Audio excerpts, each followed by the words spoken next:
recording, by the way? I just wanted that, Linda. So now we are.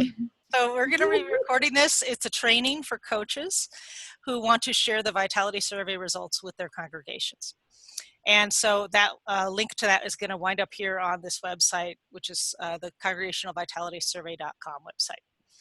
Okay, so let me just get to the actual training part.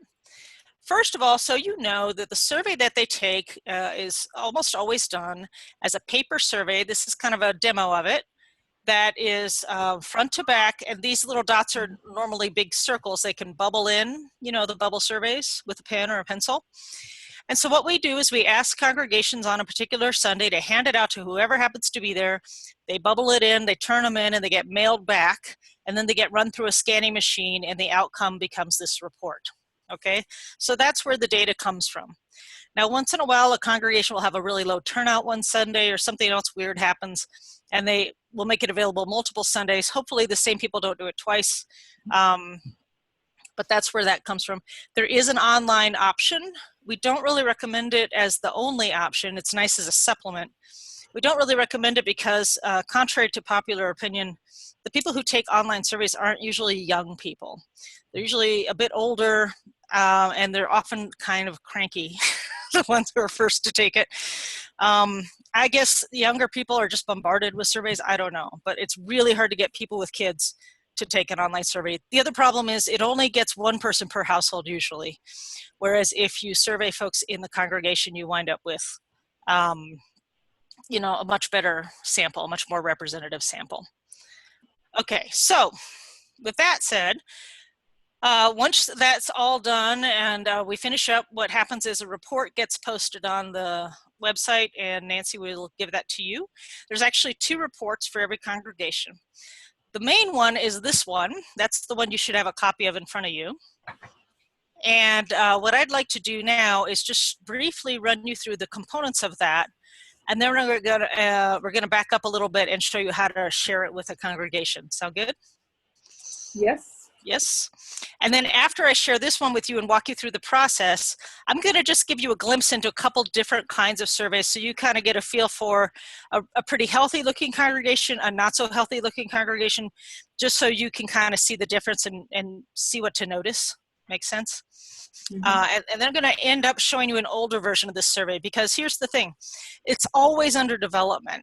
Every year or so we stop, we go back and do a big study, and we look at how the items themselves are performing. We also talk to people like yourselves who are using it in congregations, and we want to know, is it helpful?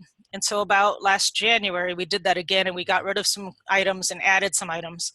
Some of you are working with congregations who took the version from last year, and so it'll be slightly different, and I'll show you the differences at the end. Sound good? Mm-hmm. I can see you nodding. Okay. Anyway, okay, so let's take a look at this. The first page is who took the survey. Okay, pretty straightforward.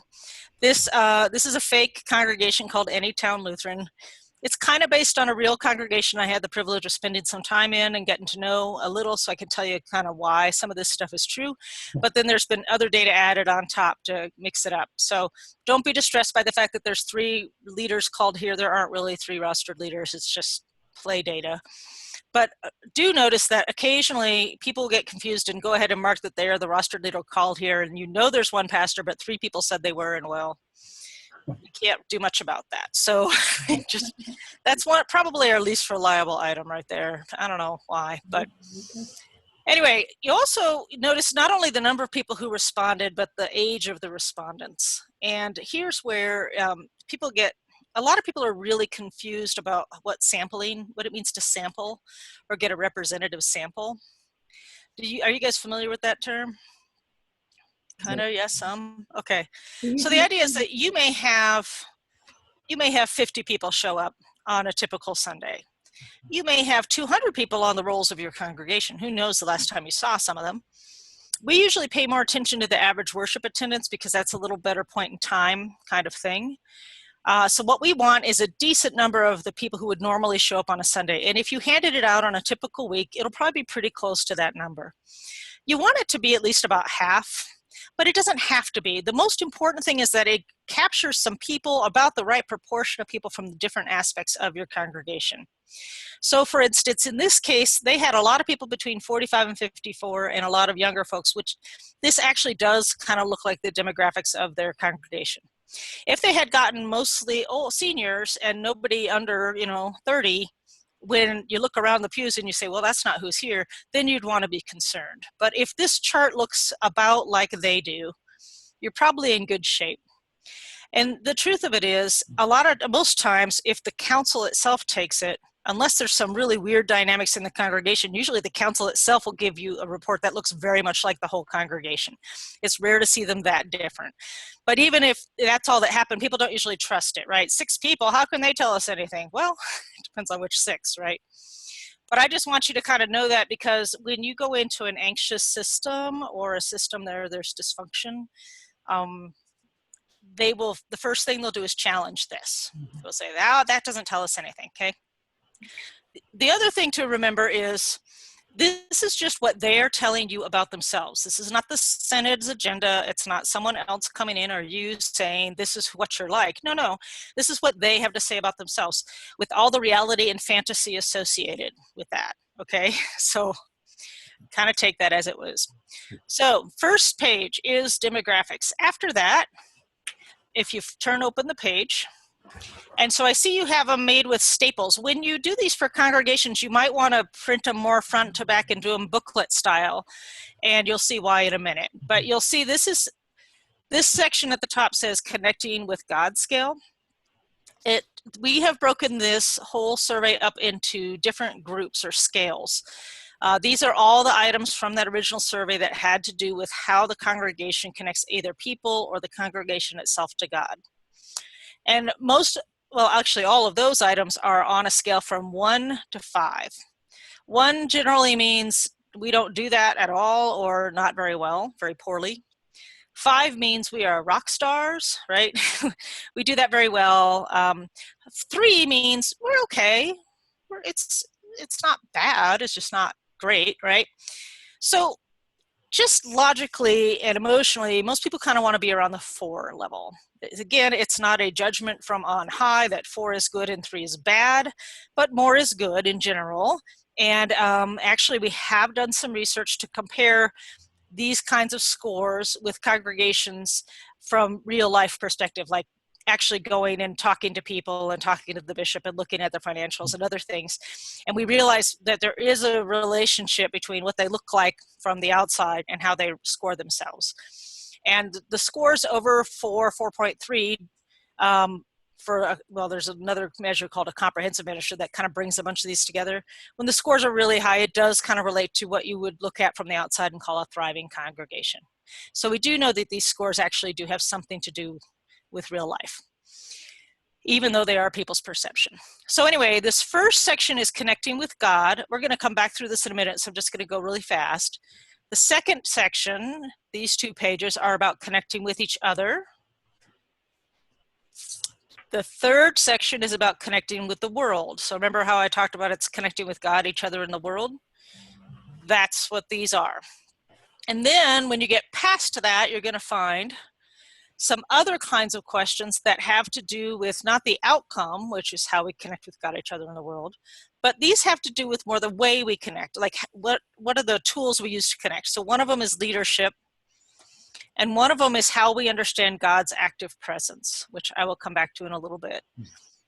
And then the next piece is how sustainable are we, because it does matter. You can be super connected, but you might have to close tomorrow because you're out of money or people. And then this last one, again, we'll come back to, but it's kind of a matrix that pulls those 2 ideas together. And then on the final page, it kind of shows you how some of these ideas relate to each other. So that's the big picture overview. And before I go back and show you how to share this with congregations, I'm going to show you one more thing. On any of these scale reports, you're going to see a bunch of these items with the bar charts right here on the left. These are just averages of everybody who answered that question. This is the average of how they responded, okay? So what you might wonder is, well, you can come up with, say they had a 3, you can come up with a 3 either by a lot of people saying 3 or a lot of people saying 5 and the same number saying 1, right? It kind of matters how they responded. So there's a second report called the bar chart report, boom, which is here. And so for every one of those items, it says how many people said which item, okay? So on a clear sense of mission, 47 said 5, 33 said 4, and so on. This is a report I don't recommend you hand out because it's just too many charts, but I do recommend you look at it, maybe print one copy for yourself. And as we go through, I'll show you some things to notice. And so what I find myself doing is as I'm sharing these reports, I will sometimes find a particularly interesting item and then share with them just the one chart, okay? Because this sort of helps you interpret those other scores. Does it make sense?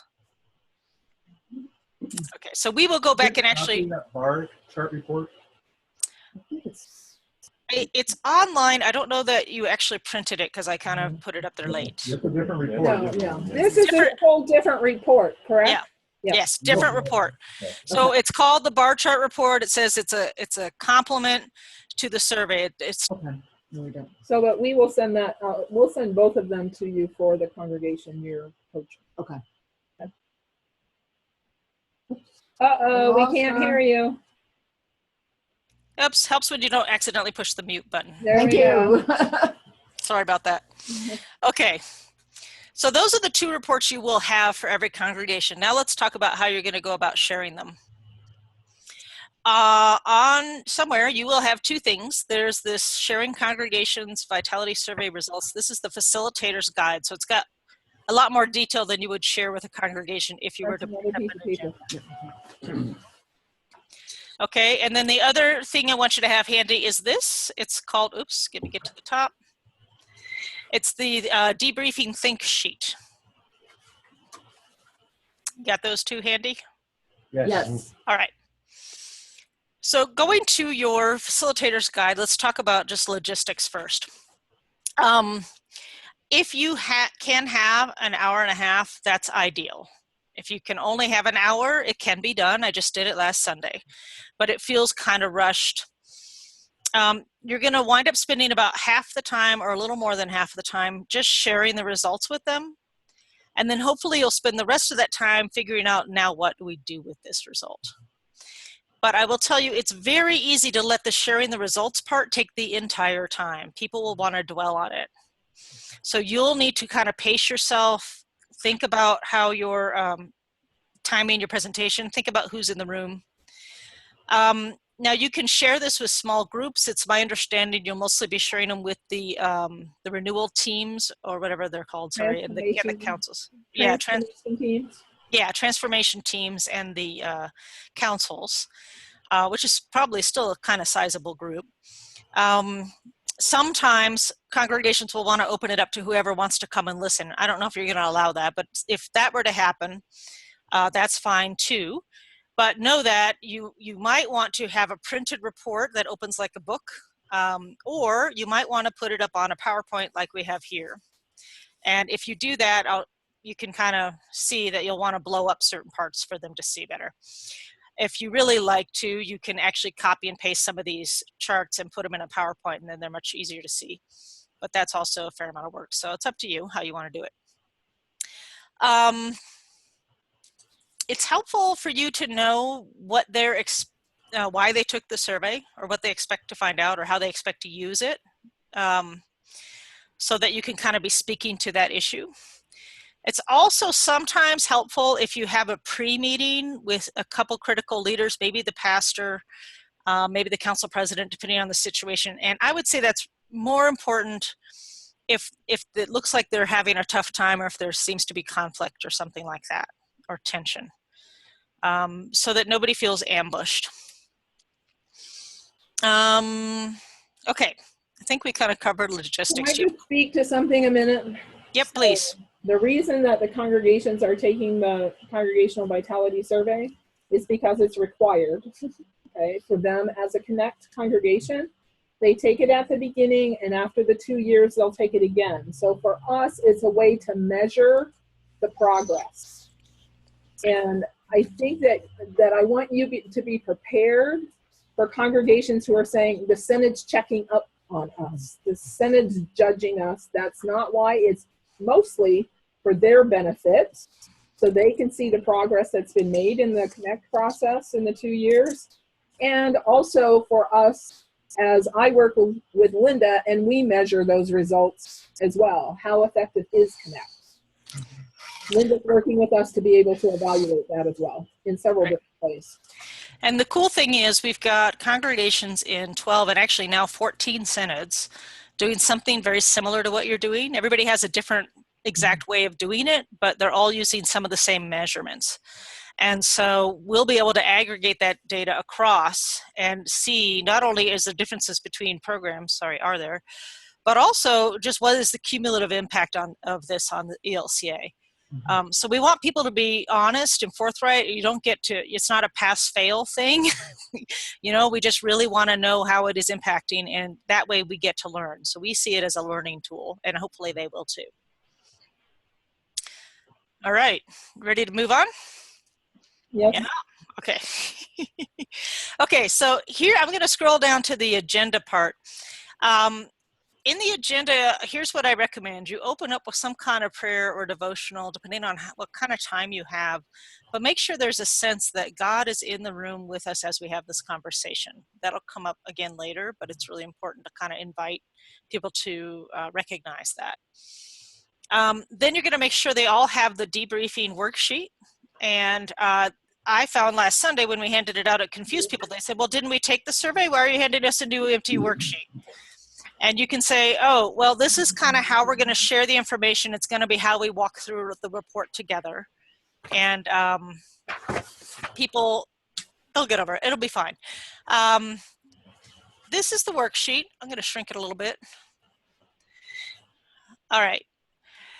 And so there's going to be an ebb and a flow through this. The reason we have the worksheet is that what I found, what a few people have found, is when you put reports like this in front of people, it just immediately overwhelms them, especially ones who aren't super used to using charts and graphs. And they don't know where to look, and they don't know how to think about it, and they don't know what it means, and they kind of get blurry really fast and aren't following you. So we found that this particular way of going back and forth in the sharing actually does a better job of engaging people in the data and having them think about what it means for them. You don't have to do it this way if you're crushed for time, but I'm just going to share with you kind of the preferred method, and then you can use it as you see fit. So like I said, there's an opening prayer, there's a sharing the worksheet, and then you're going to explain the process to them and how you're going to use the worksheet. You're going to want to remind them when they took the survey. So looking back at the survey on the very bottom, there's a date. That's usually about the date it was ordered. So it should have been probably sometime near then. If some of you are going back to congregations that took it last year, you'll want to make a note of that. Okay, you'll also want to, like I said, go through the demographics with them, talk about how many and what ages they were, and talk about whether you feel like that is a decent sample. It's probably better if you take a look at that yourself instead of letting them decide, because again, anxious systems are going to attack it. So it's better if you have an idea of how representative it is, and also if it kind of looks like who they are. Okay.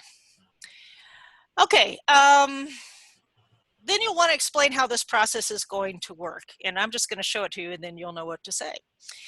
Like I said, there's the demographics bit. And then you're going to get into the different sections. So you're going to start out, instead of letting them open the worksheets, tell them not to open their booklets. You're going to start out on this page here, and you're going to say that all those questions they answered were actually grouped into some different categories. And you'll explain this idea of connecting with God, each other, and the world. And then you'll say, so think about your congregation and think about how you connect with God and people, like through prayer and study and spiritual practices or education, right? And think about how your congregation as a whole connects with God, like its sense of mission and its willingness to do whatever it takes to get that mission done, its sense of God's presence, like in worship and other places. So think about all that, and now tell us, or write down where it says, I predict, write down what you think the score will be on a scale of 1 to 5, and then explain. 1 is not great, 5 is great, and 3 is meh. okay? So you say to them, write down a number between 1 and 5 in there, and don't just write down the number, but write down why. Like, what are 1 or 2 ideas that are explaining to you why? So you give them a minute, and I really only do mean like a minute max, or I think I said 1 or 2, but really even 30 seconds to a minute. You don't want deep thought. This isn't like a big exercise. You just top of mind, where do you guys think you might be? And then, depending on your group, you might even want to ask them, okay, how many 5s were there? How many said 4, 3, 2, 1, whatever, right? And get them to raise their hands. And then you might want to pick someone who said 5 and say, why? What were you assuming that is true for that to be the case? And have them blurt out whatever. And then, okay, what about the 3s? What were you thinking, right? So what this gets at is that in every congregation, there are people who experience the congregation differently. You're going to have people who just are totally connected in the inner circle, and they feel totally supported, and they really think everything's perfect. You're going to have other people who might feel a little on the fringe, or maybe even people who've been hurt, or whatever the case may be. So the trick of it is to help them understand that and help them honor all those experiences as real. It's not that, well, the people who said 3 just don't know, you know. It's just that people have different experiences of the same place. So asking them to kind of share where they're at and what they're thinking about will get at that. So once they've written that down and you've had a very brief conversation about it, then you'll say, okay, survey says, and then you tell them to flip over the page. And that's when you get to this God scale page, okay? So the first thing to notice here is how many of our items are above 4. It's kind of an easy thing to look down, and you can see that generally we're feeling all right about our connections to God, not quite as strong on the helping adults grow in faith, or in this case, prayers beyond worship are areas they rated themselves a little bit lower on. The next page is also about God, but now we're not talking about the congregation. Now we're talking about the people in the pews themselves. So we asked them to describe the pace of their own spiritual growth. And that's where it says pace of spiritual growth, right? 4 people in this sample congregation said, yes, I am on fire, okay? 51 said they're growing, slow but steady. You often get that as kind of the good response, like, surely I'm growing, right? 14 said they were stalled and that was okay with them.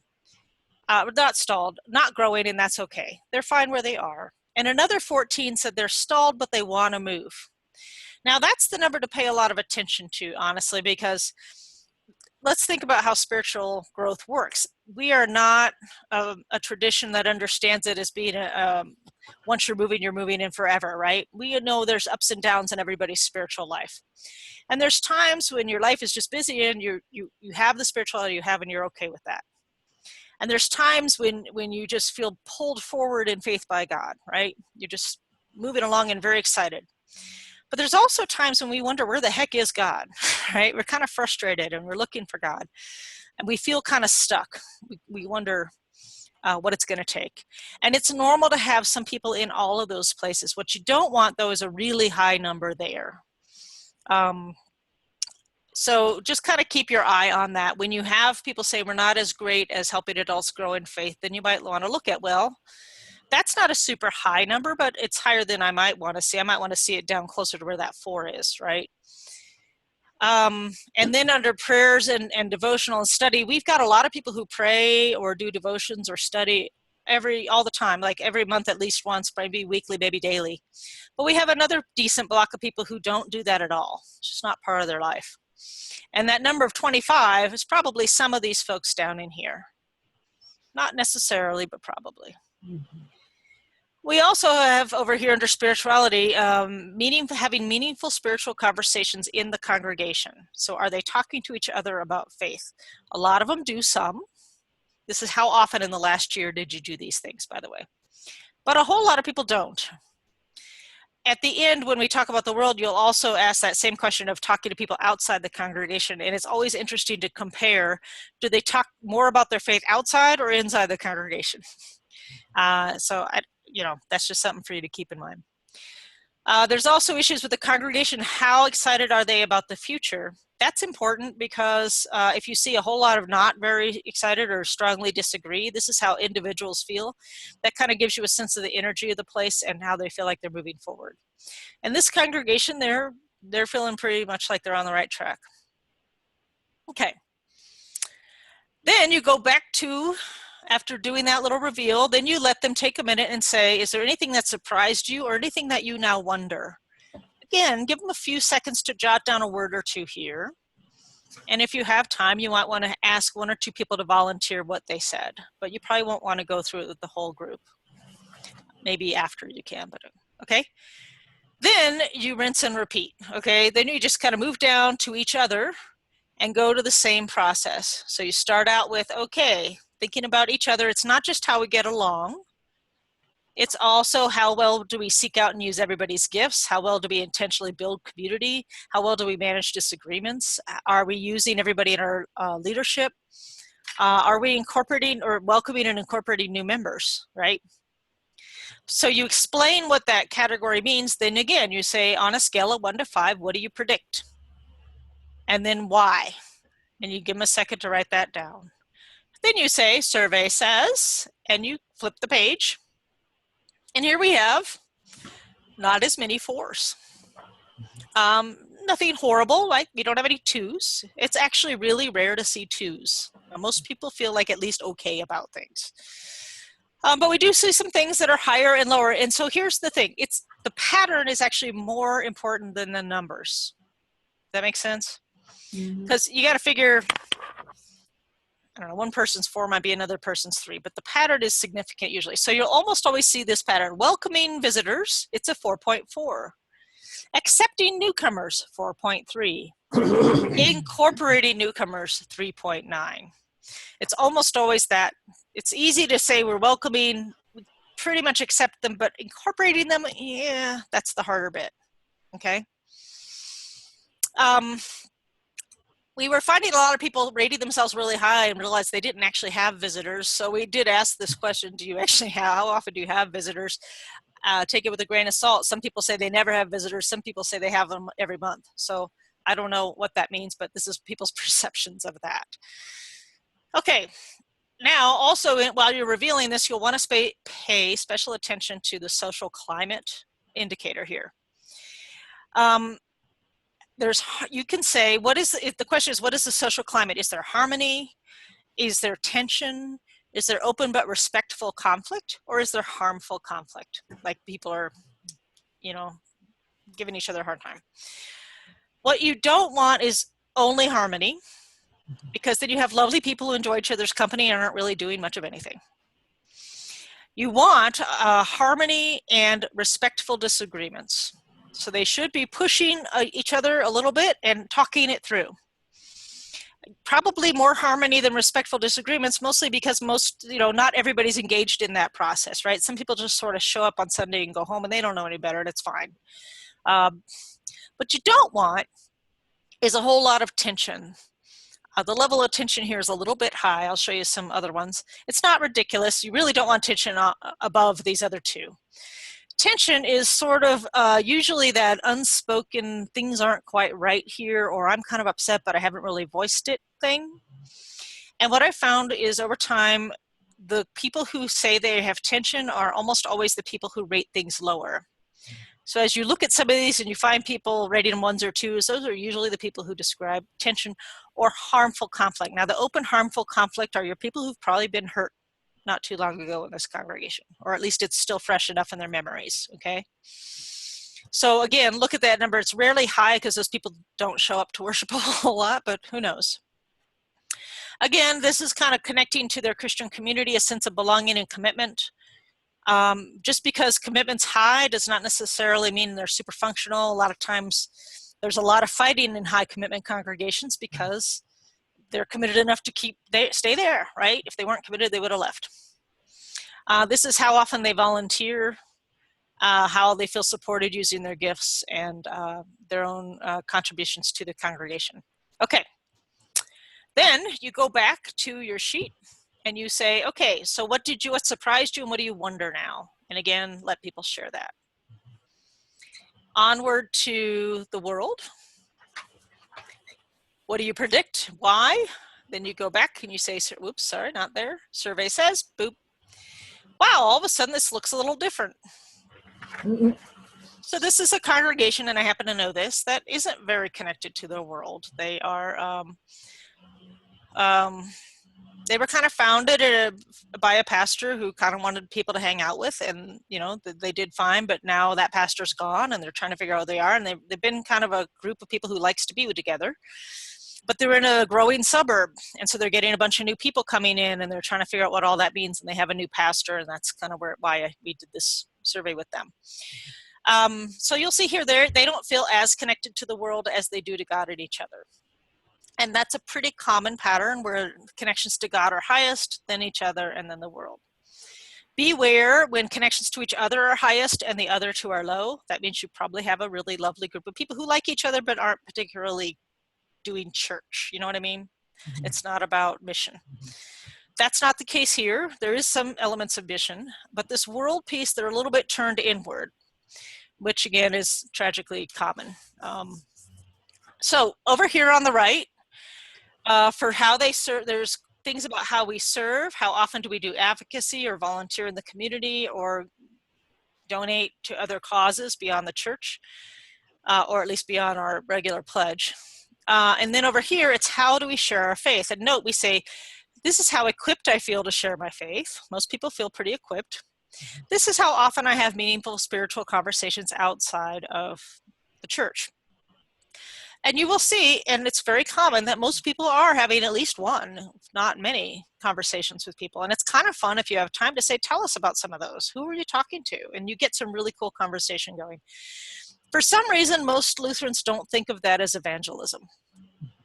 They don't see it that way. I don't know what they think evangelism is, but that they usually rate evangelism quite low, which I believe it's over here. Equipping people to share faith with others, they said 3.6. And yet most of them feel equipped. And most of them are having conversations. Now it's different when you say, I'm comfortable inviting other people to church.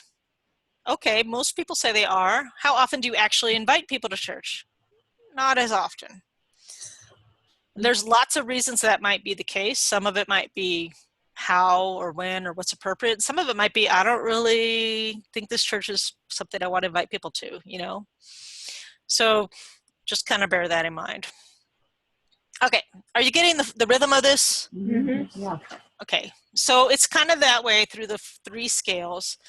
Then we're going to talk about sustainability. And for sustainability, you're going to have to actually skip a page or 2 and jump over here.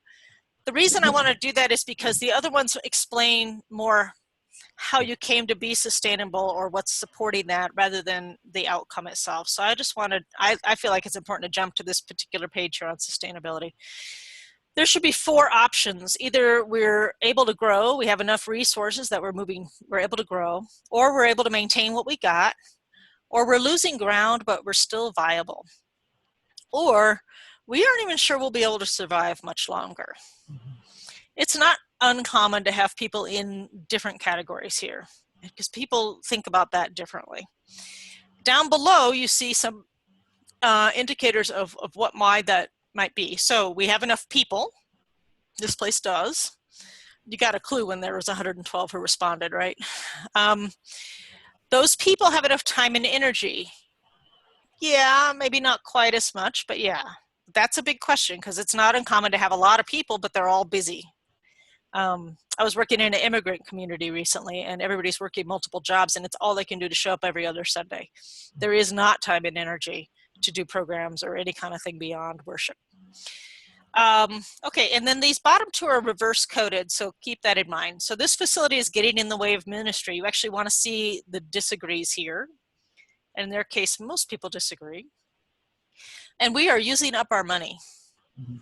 Here, they do agree, and that's where some of these losing ground folks are coming from. They are running out of money, and they know, in fact, they're really running out of money. They will not be able to pay their pastor next month. So that's where some of this is coming from. Here on the sheet, I went ahead and put them all. What surprised me, what do I wonder also? Then to kind of wrap up this section, this is when you go backwards to the leadership and the God's active presence piece. So I'm going to do that with you real quick. Leadership's easier, so I'll start there. These are your options for leadership. We asked them to describe the leadership style. It is either, first of all, it's both the pastor and the lay leadership. So we explicitly say it's both. Okay, so it's not just one or the other. It's either a take charge kind of group, it's inspiring people to action, it's acting on goals other people set, people start most things, or we're not sure. What you want is a lot of people who say it inspires people to action that is almost always correlated with strong, vibrant communities of faith. And it's shown across lots of research studies. That's kind of the style that seems to make sense these days. What you don't want to see is a lot of not sure. This particular instance, pastor's pretty new. I think she's been there for 6 months maybe. So there's reasons to not be sure. But I frequently see this in pastorates that have been there for 10 years. There's just a mushiness about the leadership group and how they lead or don't. So when you see that, that's your first hint that leadership needs to be kind of strengthened and honed. Again, here we get into communication and people willing to serve. Is this leadership thing making sense to you guys? Mm-hmm. Mm-hmm. Okay. Now the last one is the connections with God's active presence. There is a lot of literature that talks about the importance of how people understand who God is and how God works. And in fact, my own research I just did last month, or actually a few months ago, really affirmed that. People have lots of different kinds of gods, I guess you could say, or God. For some people, God is kind of a rescue worker, right? God's going to be out there, and when we're in our most desperate time of need, God will come in and save us. And they've a lot of times experienced that before. What I found in that particular congregation was so they weren't doing anything. They were waiting for God to show up and save them. Okay. For other people, God is kind of watching over and judging who's doing this right or not. And that's great if you happen to be one of the ones doing well. But if you're one of the ones not doing well, you might feel that God has decided that you are not doing your job and you should go out of existence. And so you're waiting to die. Or you're feeling really bad about it, right? For other people, God is more like Santa Claus. We pray for particular things and then God gives us gifts. I don't know, right? But for other people, the idea is that God is there walking with them. It's not that God just has a purpose for them that they have to discern and then try and do it and please God. Okay, that's another kind. But for some people, no, God is here walking with us through the messiness of this whole thing. Even though we don't really know what our next step is, we don't worry too much about it because we know God's here guiding us and walking with us through it. Do you understand what I'm talking about? Mm-hmm. The way you understand where God is in your congregation and how God's moving with you is going to decide the kinds of strategies you'll really embrace. So these measures are not perfect measures. We are experimenting with them. But what I'm starting to find is that when you get people, it's kind of interesting to notice the difference between how they see God connected in their personal life and how they see God connected to their congregation. Usually they look kind of similar, but sometimes they don't, and that's worth paying attention to. The other thing that's really interesting to me is the difference between, and this congregation is not a great example, but a lot of times you'll see congregations that say, oh yes, God's very concerned with my well-being or our congregation's well-being. And we don't think God's very removed, but we're not really sure how connected God is to our daily life. And you see a little of that here, right? Disagreement that God is removed. Although not as many, more people kind of disagree than strongly disagree. So I'm curious about that. And then God is involved in daily life, not as much.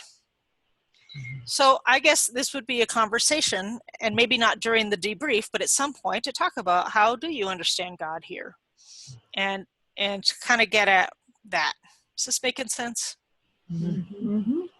Now, we're going to keep tweaking these questions, probably not in the immediate futures, but as we get more data, we'll study them and see what relationships there are, and we'll try and find even better ways to ask that question, but that's why that's there. So you can explain that to the extent that you think is interesting. on here, I only have a place for them to show what surprised them and what they wonder about, not the predictions. So it's kind of moving you through a little faster. And then the last part is, again, just getting at the surprised and wonder, and that is looking here, oops, at this page here. So the second to last page is called Vitality and Sustainability. Let me explain where that comes from. The sustainability is just the average of these numbers here under overall sustainability, from we're able to grow to we're not, sure we'll make it. These guys were close to 3, but not quite. They're 2.8. So here's that scale goes across the bottom, sustainability. The vitality average is not the average of every single vitality item. There's actually, we've done some math, and we found that there are 15 items that hold together really well and give you a nice, well-rounded view of a congregation's vitality. I can tell you the 15 items. There's some research if people really want to know where that came from and how reliable it is and stuff like that. But basically, those items do represent how they relate to God, each other, and the world, but they're just a condensed version. And they're, frankly, a more reliable version than the whole thing together, because it's better balanced. So in this case, it's a 3.9. So they're just kind of pushing up on this line here. And you can see on this page that these boxes have descriptions, and that each description down below, has a kind of a what's next or how to think about it. So I'm going to kind of blow this up so you can see a little better. One of theirs, they're kind of on the edge, so I would probably have them read these two and kind of talk about which one makes most sense for them. So vital and currently viable, but not sustainable. That's the second one. Here it says, you may want to think more creatively about your congregation structure. Should I get bigger, or are you following me? I was just trying to focus it, but oh, okay. I won't really focus in very well. Okay. So when you have a congregation that's vital, which they're kind of on the edge of, but not particularly viable, they might want to be more creative about how they structure themselves. Does that make sense? Mm-hmm. Because we want to keep it going, but you got to not do it maybe the same way they've been doing it. They want to focus on their assets and ask what God is really, ask God what is really needed to do mission in their context right now. Are there specific skills or other partners who maybe could help them? Now, if they're down here, currently viable but not sustainable or vital, you might want to read that one. This says, even though you're viable, you may want to ask what kind of ministry you're hoping to sustain. Is this ministry primarily about sharing God's love with the world, or about keeping a close-knit community going? What is God calling you toward? Is it, and here spiritual discernment is really the key for them. So the nice thing about this is these are all written out ahead of time, right? It's the same for everybody. And so they can decide where their bubble best fits, and it's not like we read their stuff and then said this to them. This is just kind of how it is for every congregation in these boxes. So this might be a way for you to open up a conversation with them about these things. Okay? Mm-hmm. Now the last part I want to show you on here, I'm going to zoom back out a little bit, is this last page. Now I'm going to zoom back in. Are you guys at all familiar with the concept of these Jenga blocks? No? Okay. So this is kind of a neat way of presenting how all this stuff fits together. We know from all the literature that there's a lot of things that go into making a congregation tick. We know it kind of matters what kind of Bible studies or confirmation classes you have, and it kind of matters how many resources and how you do governance and what committees you have and how you connect with your neighborhood and stuff like that, right? But we also know that not everything has equal importance. So these green boxes kind of show how we've come to find that they relate to each other. And there's kind of two sides. Now, do you guys know the game Jenga with the wooden blocks that you stack kind of like that, right? So that's kind of what these blocks represent. So the wide ones are going one way and the short ones are going a different way, okay? And we know that the ones at the top, if you wanted to take one off and put a different one on, it wouldn't really affect anything. Mm-hmm. And the ones at the bottom, you can change, but it's gonna impact the whole structure. And if too many of them are weak and crumbly, then the whole thing can fall over. okay? So what we found is that the foundation of any congregation is going to be based on these two bottom blocks, which is how it is we understand God and God's presence. That's what we talked about before. And that is very related to how we understand our call or mission or purpose as a congregation. They're going to be interrelated. That makes sense too, I hope. Mm-hmm. So those are that's the same structure for every congregation. Yep, every congregation has the same structure. Now, how strong they are in the blocks, that's going to be different for every congregation, but the same structure as an influence. Now, how they understand God's call to them and where God is in relationship to them is going to directly influence their culture as a congregation. You'll be much more willing to change things for the sake of mission if you feel a sense of mission and if you feel like God is walking with you through that. You might be more hesitant to change for the sake of mission if you don't know what that is, or if you think God's over there judging and you're not sure how you're going to come out of this, right? So your culture and your attitudes, especially about change, are going to vary. Also, if you're more about being a community and less about being called to serve the neighbor, that's going to depend on how you understand God and your mission, okay?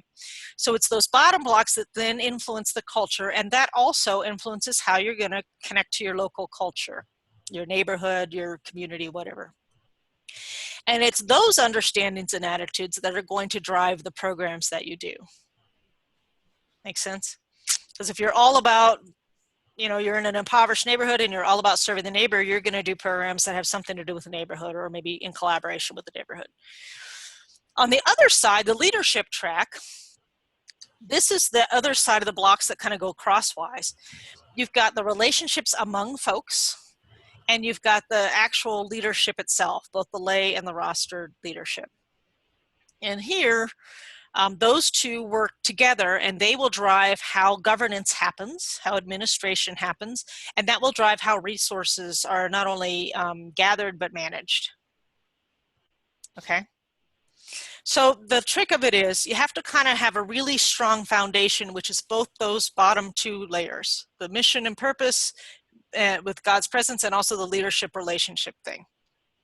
Those need to be really solid. When that's in place, you can tinker with the rest. So what we find is as congregations are first formed, they start building from the bottom up. And after they've been around for quite a while, they tend to focus on the top, which is fine at first, but over time, those bottom ones start shifting, especially as the world changes around them. And they need to go back and strengthen those bottom blocks, right? You need to revisit that and boost them up. And I think a lot of the work you guys are doing are focused there, right?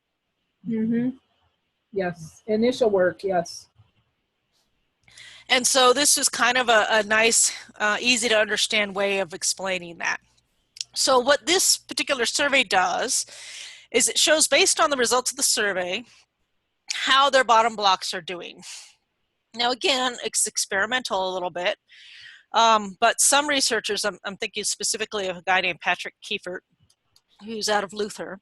He found that unless there's 20% of the people of, I think he would say of the leadership, but I'll say of the people who have a sense of God's active presence, you're not really going to be able to move forward with any kind of major change.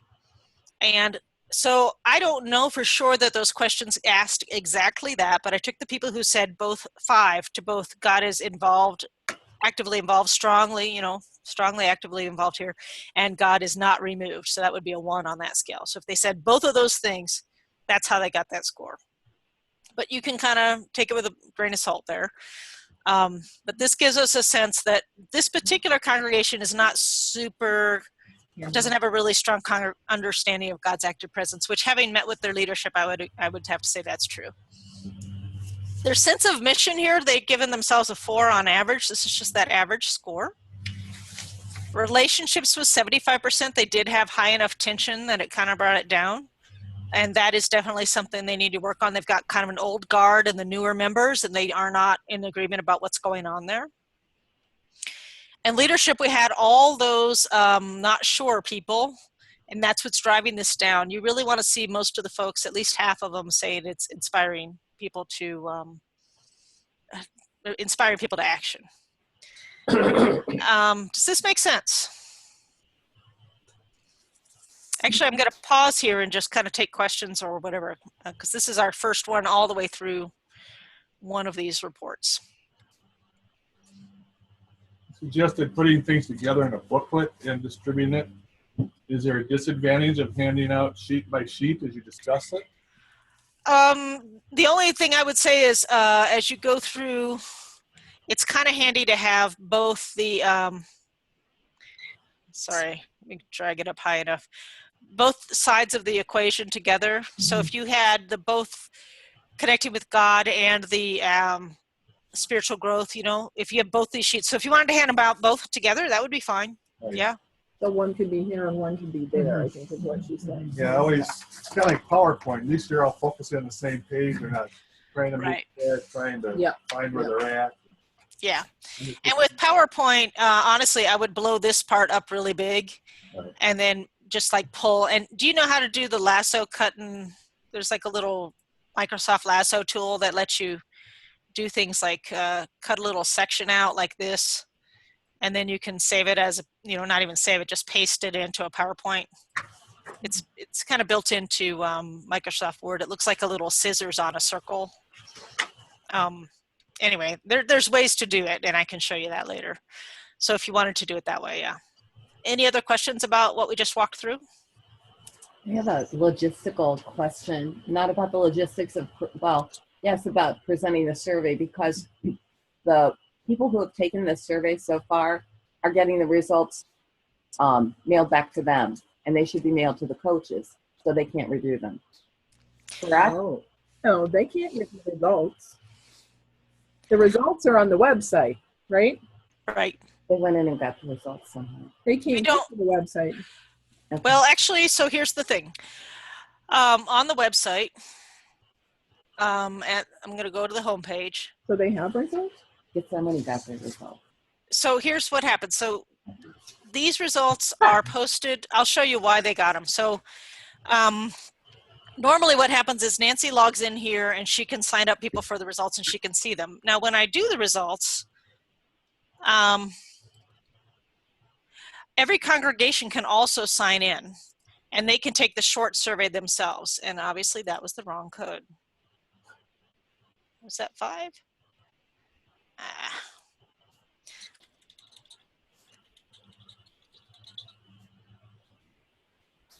Okay, but if I put the results here under PDF, it's also possible for congregations to see them. Now, if we don't tell them that, they probably won't ever think to do it, but apparently one of them did. Now, I can also put them in a place that isn't visible here, so that only you guys could see them, or only Nancy, I guess, could see them. Would you prefer me do that? Yes, that would please. be preferable. Yep, I can do that. And so to show you that view, as you see here, all you can see is the PDFs and the charts. And if sometimes people will do an online survey and there's a place for open-ended comments. If I were to log out and log in as a DEM, well, there we go. Then I could look up a particular congregation. And there's my Anytown. And now I have extra results, so I have special reports, and that does not show up for them. So what I'll do is I'll move them over here under special report 1 and 2. And then Nancy will have to pull them down, but then she can email them to you. So Nancy, that's where you'll find them. Okay. And I can always do that, but sometimes what I used to do that by habit, and then it was complained, well, we want the congregations to be able to see them. So, you know, everybody wants something different. But I will do that for you guys. I don't really want them to see them without you being able to interpret it to them. I think that's important. Right. Yeah. And again, they won't know to do that. We don't announce it to them. We don't send them the link or anything, but it is possible. We have some pretty smart people at Gethsemane, so it doesn't. Yes, we do. If they want to know that, yeah, okay. So we'll take care of that. I'll move them all over. Okay. Any other questions about this so far?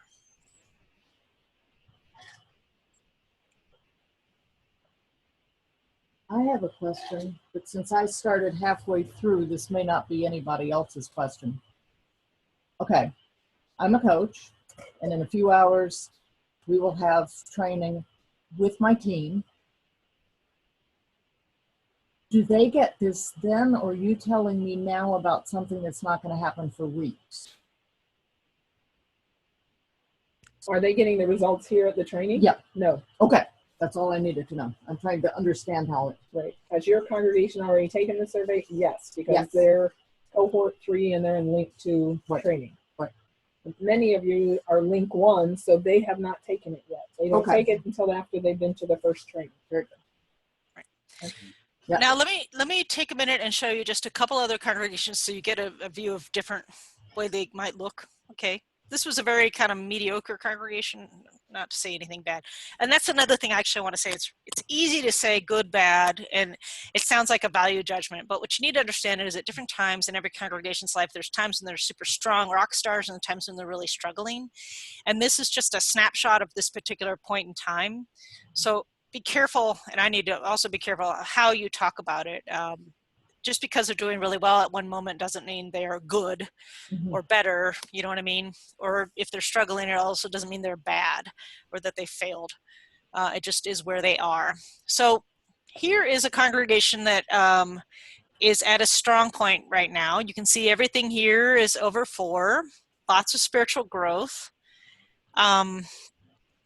Same with the each other scale, very little tension. Same with even the world scale. They're actually doing quite a lot of stuff out there in the community. Yeah. And then if you scroll down here, a whole lot of people feeling like God is not at all removed and God, this is really high, but less so here about actually involved. A lot of inspirational leadership. I'm just hitting highlights here, folks. And then everybody says that they are either able to maintain or growing. Nobody said they were losing ground, and nobody said they might not survive. So if nobody says them, they just don't even show up. This is a congregation that shows up over here in the vital and sustainable. And even there, we say to them, you're on track, stay flexible, keep focused on foundational issues, and address any disagreements with respect. Keep God's call in front and center. Okay, so you keep honed in. On that next page, 23% here, we're saying the high numbers. 4.6 is their sense of mission. You get one like that and you say, so tell me, what is that mission? And they will probably tell you. 80% good relationships there, and 46% said leadership was inspirational. So this is a pretty healthy at this time looking congregation, right? And then you talk about how to keep these things strong. And what's next for them? It might make sense for them to focus on a new administrative structure or on some new program, right? That might be fine because these bottom blocks are fairly strong.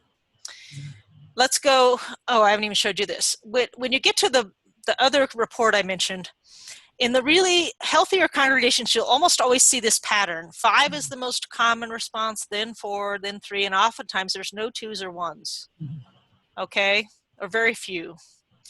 And when you see that, you kind of know things are pretty good. And what you want to look for is the odd duck that isn't quite like that. Like here, involving youth and young adults in decision-making, 4 is the most common response. Now that can either be a little lower because they don't have very many youth and adults, and that's oftentimes the reason that's low, or because they do have them, but they just haven't figured out how to incorporate them into some of the leadership. So that's a conversation to have.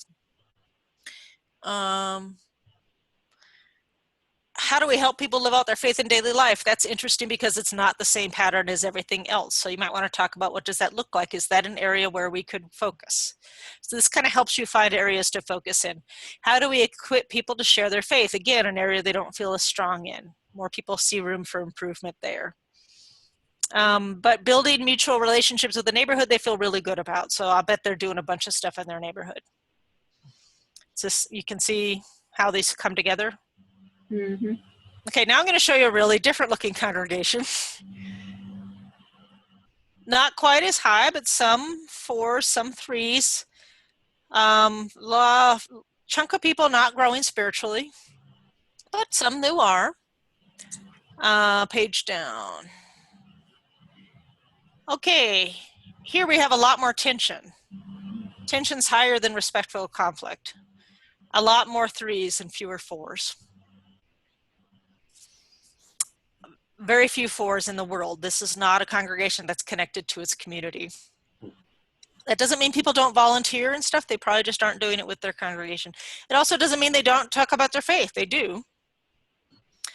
They're not real likely to invite folks very often, but okay. This is what really struck me, the leadership. A lot are not sure. I don't know anything about this particular congregation to know why, but that is something you'd really want to focus on.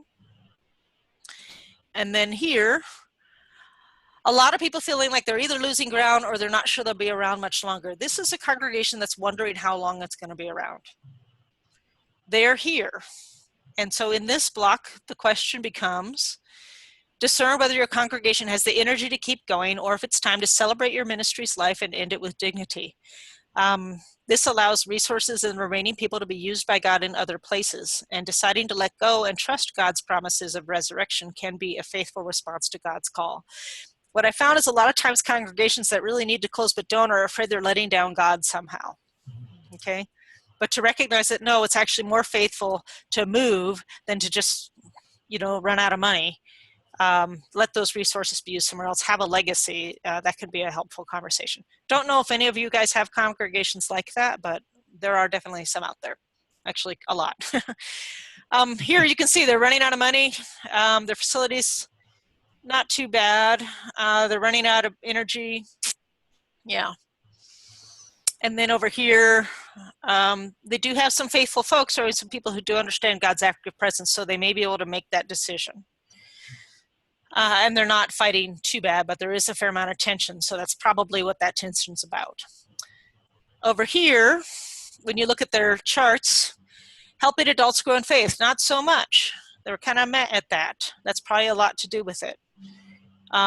We feel like worship nurtures faith. They almost always feel that way. That's probably why they come. It's joyful for some of the folks. But it doesn't really, it's not as great at deepening people's relationships with God, but it depends on who you are. For some people, it really is. Managing, at the bottom here, managing disagreements with healthy, respectful manner, that's mostly 3. Some people like, no, not even, okay? Some people like, sure we are. So you can kind of tell who the in and the out crowd are a little bit. And having meaningful activities, for some, absolutely, for others, no. And so this is where you kind of see some of those differences come in. And this is going to be your clue that, wow, and a lot of times you'll see this. So it's like 11 people here, another 10 people here who are saying 1s and 2s, another 8 people here. So there's this group of around 10 people sometimes who are finding it not super great at connecting with, each other. And a lot of times you see that they are usually the same people who say there's tension. Not always, but usually. It's not necessarily by age, so we can look at that, but probably not. Okay, you ready for another one? Mm-hmm. There's another one. I'm just cutting to the chase here. Lots of people feeling like we're not sure we'll survive much longer or we're losing ground. This is a conversation where congregation where they're already talking about how long they'll be open. So it's easy for you to say, it looks like you guys are wondering how long you'll be open, and let them take it from there. You don't have to say, I think you should close, okay? They're already saying that. Now, that doesn't mean they should. It might just mean they need to be more creative. I'm just saying they are in that conversation, and you can tell it right here. Why? Because they don't really have enough people, and it looks like they're running out of money. And, yeah. Is this from our synod? No. Just asking. I chose most of these from other synods, so. Okay, thank you. I'm not saying you don't have any like this. I'm just saying that's. Oh, we do. I know we do. Okay. And everybody does. That's the thing to know, that there is nothing that separates synods from each other. You all have a variety of folks, and you all have some folks in this place and some folks who are doing better. On the bar chart report for this one, I want to point out just a couple little things. This place deepens our relationship with God. 21 people said 3, and another 21 said 5. So you have different opinions about that. There's probably some disagreements in there. Same here. We incorporate new people. 26 people said 3. 12 people said, you know, less than 3. But another 22 said 5. So some people think they're doing great. And some people think, no, they're not. This might very well be an area of disagreement that they're kind of fighting over. And it may be that the people say no are the ones who don't feel like they're incorporated or don't feel like they have some leadership like they'd like to. Okay? So you kind of see what to look for there. The flat lines and the U-shaped things are ones to pay attention to. And if it isn't just arcing up consistently, that's probably something that's an issue. And really, whenever you have a chunk of people saying anything below 3, you should pay attention to it. If it's 1 or 2 people, they're just not having a good experience there. But if it's a chunk of people like this, they're talking 15 people, that's enough to pay attention to, right? And so it's a balance. When you have the 1 or 2 cranky people, because it isn't the way it's always been and it ought to be, well, at what point do you stop and listen to that, right? But on the other hand, if you have 20% of your people really feeling like it's not going right, you got to think about how do we balance these things? And I think discernment's a big part. Okay, so the last piece I want to show you, and then we can go back and forth, is the older kinds of reports. So some of you will be talking to congregations who took the report a year ago. And since then, some of it has changed. Do we have anybody in here that actually did that? Have what? That did the older report? Yes. All your ones were the first cohort. Yours. Anyone that took it? When was the when the new report start, Linda? The new report has started this January, so anything from Oh, years 2016. ago. Okay. Because you were saying a year ago. Well, You mean last fall was a year ago. 2016. Okay. Right, so it's not that old. All of you, most Yeah. of you will be the new report. Right. So now all of the first part are the same. Okay, God, each other, world, the same. But then it gets a little different. So, oops, what'd I do? Oh, go away. Sorry. All right. Instead of that section on sustainability and the section that with the grid and talking about God, we didn't have any of that then. What we were doing here is we talked about this concept of overall vitality, which wasn't explicitly sustainability. Some people treated it like that and some did not, because it says we may not survive much longer. We're struggling but still viable. But these other things are stable, strong, and steady, or thriving. And those have more to do with vitality than necessarily sustainability. So it's a little murky. You still get an idea if there's a lot of people in these bottom blocks that are talking about whether they should stay open. The other thing we used to have that we got rid of is this. So we talked about how these different areas, these different parts of the jingle blocks essentially, are either helping them or hurting them. Helping is closer to the 3, hurting is closer to the 1, and in the middle is kind of like meh. So in this congregation, they feel like their endowment or maybe lack of endowment is hurting them. They're kind of on the fence about their website, which they may or may not have.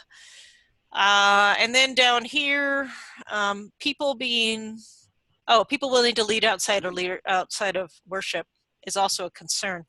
The reason we got rid of these is because, frankly, most people didn't know and said, I don't know. Mm-hmm. And very few people ever even said no, and it wasn't telling us enough to make it worth our time. So we got rid of them. But if you are having to interpret this, you can still use it. It's just, it's going to be different than your other sheet. The leadership style question's the same. Here we have a lot of not sure. And then on the back, instead of that grid, we just have this number here, which is those same 15 items, and it gives you that vitality score, but it does not tell you the sustainability score. So that's a conversation you'll have with them, and the interpretation will kind of skip the sustainability section or have it be a conversation that you have with them. Does that make sense? Mm-hmm. There was one other resource you can use, especially for the what's next. So you've gone through all this, and now what? Well, I guess it's going to depend on how this fits into what you're doing as a coach. But there's a tool I want you to know about, and this is actually on the website. It has to do with the Jenga blocks. Now, if they took the newer survey, they will have already answered a lot of these questions, which is how strong are they in each of these blocks? So these are the areas of the blocks, okay? And then the other thing it says is, what are you actually working on? And it's kind of interesting to see a lot of times congregation will be working a lot on programs or governance or resources, but their biggest weak spots are down here in the other blocks. So this is a way of illustrating that for them. You can have them do it as a worksheet, or you can just talk them through it. The next page here is one, there are a few different ways of understanding how congregations move through change. This is one of them. This comes from Roxborough. And it imagines congregations at different times in their life being in different zones. So the green zone is where you start out, you build and grow until you get to the balloon zone, and that's where things are looking really good. You start getting a little more rigid and more into your programs as opposed to what God's doing, or, you know, kind of disconnected from things. Then you're in the red zone and you come to a decision point. Do we keep going as a congregation or do we not? If you keep going, why? Is it because you want to stay together as a family? In which case you'll move right around pretty quickly because nothing's changed.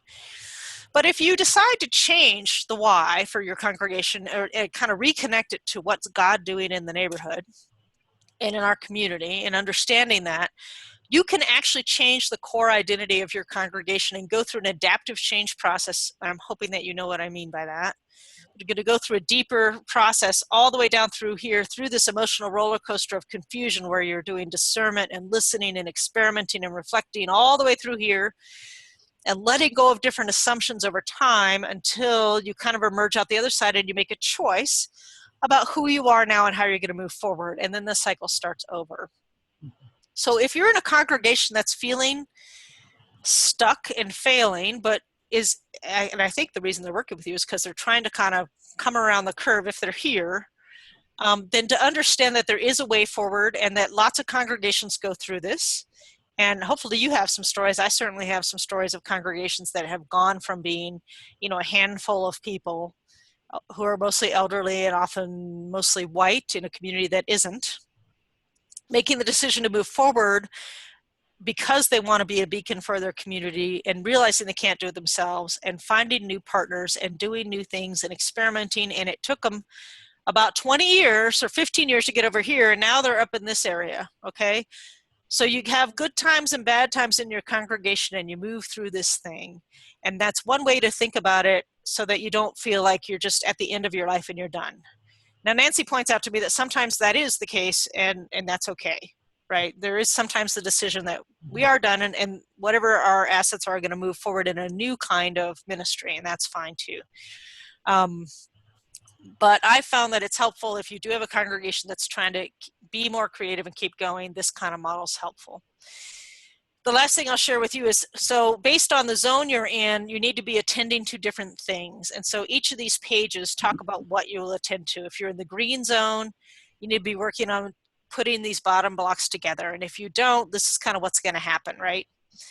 And if you're in the blue zone, you need to keep them strong, but you need to kind of focus on moving forward and keep your relationship strong. And if you're in the red zone, this is kind of what you need to focus on. Does that make sense? Yeah. So if you like, you can use something like this or any other materials you have to think about what's next for this congregation. All right, and all of that, as I mentioned, is up here under resources, tools for trainers and coaches. So that's where those things are. That is all I have to present, which I realize is a lot. Questions, comments?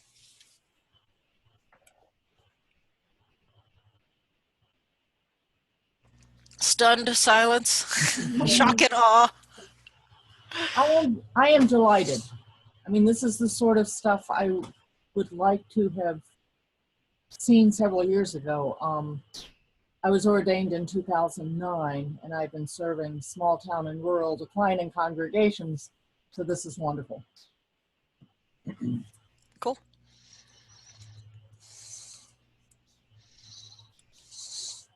You looking forward to having these conversations with folks? Yeah. I'd rather have conversations like this and have something real happen than live with the elephant in the room that nobody wants to talk about.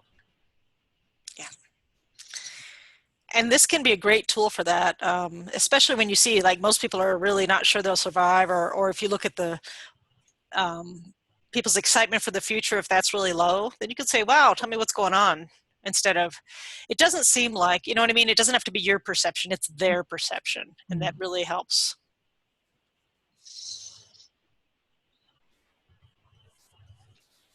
Okay. Any other questions or comments from people? All right. Thank you so much, Thank you. Linda. I Thank you. appreciate it very much. Thank you. Thanks for letting me share this with you. And hopefully the recording worked and we can share it with some more folks. I hope so. Okay. Thank you. Take care. You too. Bye-bye. Bye. Can you unshare your screen? Oh, I can end the meeting anyway. Okay. We're good.